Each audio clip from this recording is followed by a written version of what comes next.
To yummy mummies kitchen. ഇന്ന് നമ്മൾ വളരെ എളുപ്പത്തിൽ തയ്യാറാക്കാൻ പറ്റിയ ഒരു സ്വീറ്റ് റെസിപ്പിയാണ് ട്രൈ ചെയ്യുന്നത്. അതിനായി ആദ്യം ഒരു പാൻ എടുത്ത് അതിലേക്ക് 1 ടീസ്പൂൺ നെയ്യ് ആഡ് ചെയ്യുക. അതിലേക്ക് 1 ടീസ്പൂൺ പഞ്ചസാര ആഡ് ചെയ്യുക.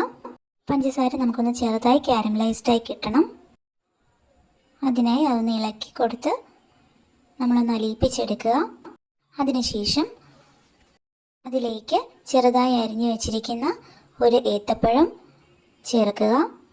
ഏത്തപ്പഴം ഒന്ന് തിരിച്ചും മറിച്ചും ഇട്ട് ഫ്രൈ ചെയ്തെടുക്കുക. പഴമൊക്കെ നല്ലതുപോലെ ഒന്ന് മുരിഞ്ഞ് കിട്ടണം.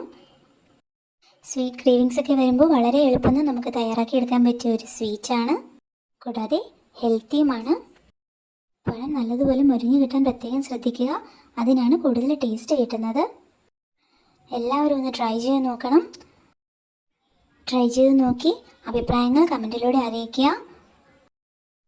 വീഡിയോ ഇഷ്ടമായെങ്കിൽ ലൈക്കും ഷെയറും സബ്സ്ക്രൈബും ചെയ്യണം.